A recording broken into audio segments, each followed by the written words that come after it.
बिस्मिल्लाहिर्रहमानिर्रहीम। अस्सलातु वस्सलामु अलैका या रसूल अल्लाह वसल्लम अलैका या सैयद या हबीब अल्लाह। लाखों करोड़ों सलाम नबी करीम सल्लल्लाहु अलैहि वसल्लम की ज़ात पर और कायनात तख्लीक जिसके वास्ते की गई उस काली जुल्फ़ों वाले पर करोड़ों दरूद व सलाम। नाज़रीन, सियासी मौज़ूआत पर तो गुफ्तगू होती रहती है, लेकिन आज से हम थोड़ी देर आपका टाइम, आपका वक्त अपने प्यारे दीन के लिए लेंगे, इस्लाम के लिए लेंगे, किसी ना किसी ऐसे मौजू पे गुफ्तगू करेंगे कि जिससे हम कुछ सीख सकें।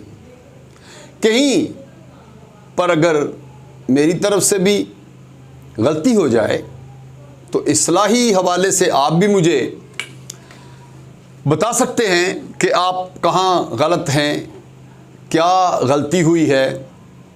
तो आज हमारा जो सबसे बेहतरीन मौजू है वो है नमाज। आज नमाज की तरफ चलते हैं और देखते हैं कि नमाज क्या है। कितने लोग नमाज सही पढ़ रहे हैं, कितने लोग नमाज खुदा की खुशनुदी के लिए, खुदा की रज़ा के लिए, खुदा को समझ कर पढ़ रहे हैं। हज़रत अली रज़ी अल्लाह तआला अन्हु से किसी ने पूछा कि अली बताएं तो सही, कभी आपने खुदा को देखा है? तो कुर्बान जाऊं मौला अली पाक की ज़ात पर कि उन्होंने कहा कि मेरी कोई नमाज ऐसी होती नहीं कि मैं अपने रब को ना देखूं। रब की ज़ात को सामने रखकर नमाज पढ़ना और है, और सजदे देकर दुनियादारी निभाना और है, माथे पे मेहराब लाना और है। लेकिन वो नमाज जो अल्लाह के रसूल सल्लल्लाहु अलैहि वसल्लम पढ़ गए, जो मौला अली पढ़ गए, जो अबू बकर उमर उस्मान पढ़ गए, वो नमाज और है। उस नमाज में जन्नत और दोज़ख की बात नहीं थी, उसमें यह था कि हमारे महबूब को तोहफा मिला है और उस तोहफे को हमने कबूल किया है और बखुशी फिर वो पढ़ते थे। तो आइए ज़रा देखते हैं कि जब नमाज आती है, नमाज का हुक्म होता है, तो उस वक़्त वो लोग भी थे जो शराब पीकर हर वक़्त नशे की हालत में रहते थे, लेकिन सरकार मदीना सल्लल्लाहु अलैहि वसल्लम से प्यार भी था। नमाज पढ़ने के लिए भी आते, शराब भी पी लेते। तो अल्लाह के महबूब को अल्लाह की तरफ से हुक्म हुआ, ए मोहम्मद सल्लल्लाहु अलैहि वसल्लम, इन्हें आने दीजिए, इन्हें शराब की हालत में आने दीजिए। अगर शराब पीते हैं तो पीने दीजिए, नमाज पढ़ते हैं तो पढ़ने दीजिए, इन्हें मत रोकिए। और जब वो बाकायदगी से नमाज पढ़ने लगे, अल्लाह के रसूल से दिली मोहब्बत करने लगे, तो फिर हुक्म हुआ कि अल्लाह के रसूल ए मोहम्मद सल्लल्लाहु अलैहि वसल्लम, इनसे कह दीजिए कि नशे की हालत में नमाज ना पढ़ें, रोक दीजिए कि शराब पीकर नमाज पढ़ना जायज़ नहीं, हराम है। शराब छोड़कर नमाज पढ़ें। जब शराब को छोड़कर आए फिर नमाज जायज़ है। तो फिर हुक्म के मुताबिक जब उनको कहा गया तो वो शराब को उस वक्त ना पीते जब नमाज का वक्त होता। अल्लाह की तरफ से इस्लाह का तरीकाकार क्या था? पहले नबी की तरफ बुलाया, नमाज की तरफ लाया, उसके बाद उनको आहिस्ता आहिस्ता शराब से पीछे किया, फिर मोहब्बत रसूल में गिरफ्तार करके रसूलुल्लाह सल्लल्लाहु अलैहि वसल्लम की तरफ राग़िब कर दिया। फिर एक वक़्त आया कि फरमाया कि शराब हराम है, इनसे कहो जो शराब पीता उसकी नमाज नहीं है, शराब छोड़ दो। अब आते हैं उस तरफ कि शराब पीकर नमाज नहीं होती। या रसूलुल्लाह क्यों नहीं होती? हमारे माँ बाप आप पे कुर्बान क्यों नहीं होती? कहा जब आप शराब पी लेते हो आपको समझ ही नहीं होती कि आप क्या कर रहे हो। अगर आपने खड़े होना है अल्लाहु अकबर, तो फिर उस अल्लाहु अकबर का आसान मतलब तो आपको पता होना चाहिए कि अल्लाह बड़ा है। जब अल्लाह बड़ा है तो तुम छोटे होकर क्या काम करके, नापाक होकर अल्लाह की हजूर हाजिर हो रहे हो। फिर अगर तुम अल्हम्दुलिल्लाह शरीफ पढ़ना शुरू करते हो तो तुम्हें पता होना चाहिए कि कहाँ हो तुम इस वक्त, किस बारगाह के आगे हो, झुके हुए हो। क्या वो जो लफ्ज़ तुम पढ़ रहे हो उसका तर्जमा तुम्हें पता है? तुम क्या कह रहे हो, अल्लाह से क्या मांग रहे हो? अल्लाह से बार बार एक तकाजा करते हो कि या अल्लाह बख्श दे हमारे माँ बाप को, औलाद को, हमें साले कर दे। बेशुमार चीज़ें तुम जाके नमाज में मांगते हो, और अगर तुम्हें पता ही नहीं कि तुम मांग क्या रहे हो, नशे की हालत में जब हो जाओगे, शराब पी के नमाज पढ़ोगे या शराब पी के आ जाओगे, बाद में नमाज शुरू करोगे, तुम्हें पता ही नहीं तुम क्या पढ़ रहे हो।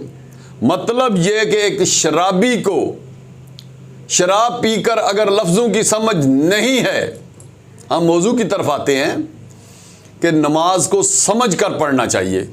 नमाज का तर्जमा जहन में होना चाहिए कि इस वक्त हम अगर अल्लाह अकबर करते हैं तो हमें मालूम होना चाहिए कि हमारी ज़ात कीड़े मकोड़े से भी कम हो गई है, क्योंकि हमने उसको तस्लीम कर लिया कि अल्लाह तू बड़ा है।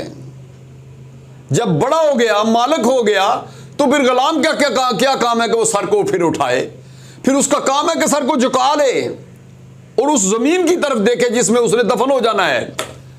उसकी निगाहें उस ज़मीन पे टिकटिकी लगा लेनी चाहिए, उस निगाहों को, और पता होना चाहिए कि मैंने इसमें चले जाना है। फिर जाके मज़ा आएगा बारगाहे खुदाबंदी में झुकने का। तो फिर अगर शराबी को शराब पीकर लफ्ज़ों की समझ नहीं तो वो नमाज पढ़ता है तो उसकी नमाज कबूल नहीं। तो आप ईमानदारी के साथ बताइएगा, मोहब्बत के साथ ये सवाल कर रहा हूं, अगर खुदा न ख्वास्ता मैं यहां पे गलत हूं तो मैं माज़त खा भी हूं और आपसे इस्लाह का तलबगार भी हूं कि जब हम सब एक मजमा की सूरत में एक इमाम के पीछे खड़े हो जाते हैं तो क्या ईमानदार से बताइएगा, क्या पूरी नमाज का तर्जमा हमें मालूम है कि यहाँ पे कारी क्या पढ़ रहा है? क्या हमें समझ है? तो यहां पे अक्सर ये सवाल आ जाता है कि जी अरबी में नमाज तो सहाबा ने पढ़ी है, सरकार ने पढ़ी है, अरबी ऊपर से आई है। भाई अरबी अरब में आई है, इसमें कोई शक नहीं कि अरबी में ही हमने नमाज पढ़नी है, लेकिन अरबी में पढ़नी है, लेकिन उस अरबी का तर्जुमा तो मालूम है ना, यहां पे पढ़ा हुआ है। हमें तो मालूम होना चाहिए ना कि अल्हम्दुलिल्लाह रब्बिल आलमीन जब हम पढ़ते हैं तो इसका मतलब क्या है। और मैं अपने इंतहाई आजिज़ी और इंकसारी के साथ हाथ जोड़कर अपने उलमाए इकराम से ये गुजारिश करना चाहता हूं कि बराए करम, बराए मेहरबानी, कितने लोग होंगे जो फजर में होते हैं, ज़ोहर में होते हैं, असर में होते हैं, मगरब में होते हैं, इशा में होते हैं, कितने लोग हैं आपके पास? ज़्यादा से ज़्यादा 100 से 50। बड़ी मस्जिद लगा लें 200 हो जाएगा। 200 बड़ी मुश्किल से होता है क्योंकि हमारे दिलों में जो खुदा खौफ खुदा है वो ख़त्म हो गया है। तो जो कारी हमारा है, इमाम हमारे हैं, उनको ये चाहिए कि अपनी तैयारी को मुकम्मल करें। तैयारी क्या है? अगर आपने सूरह कौसर आके पढ़नी है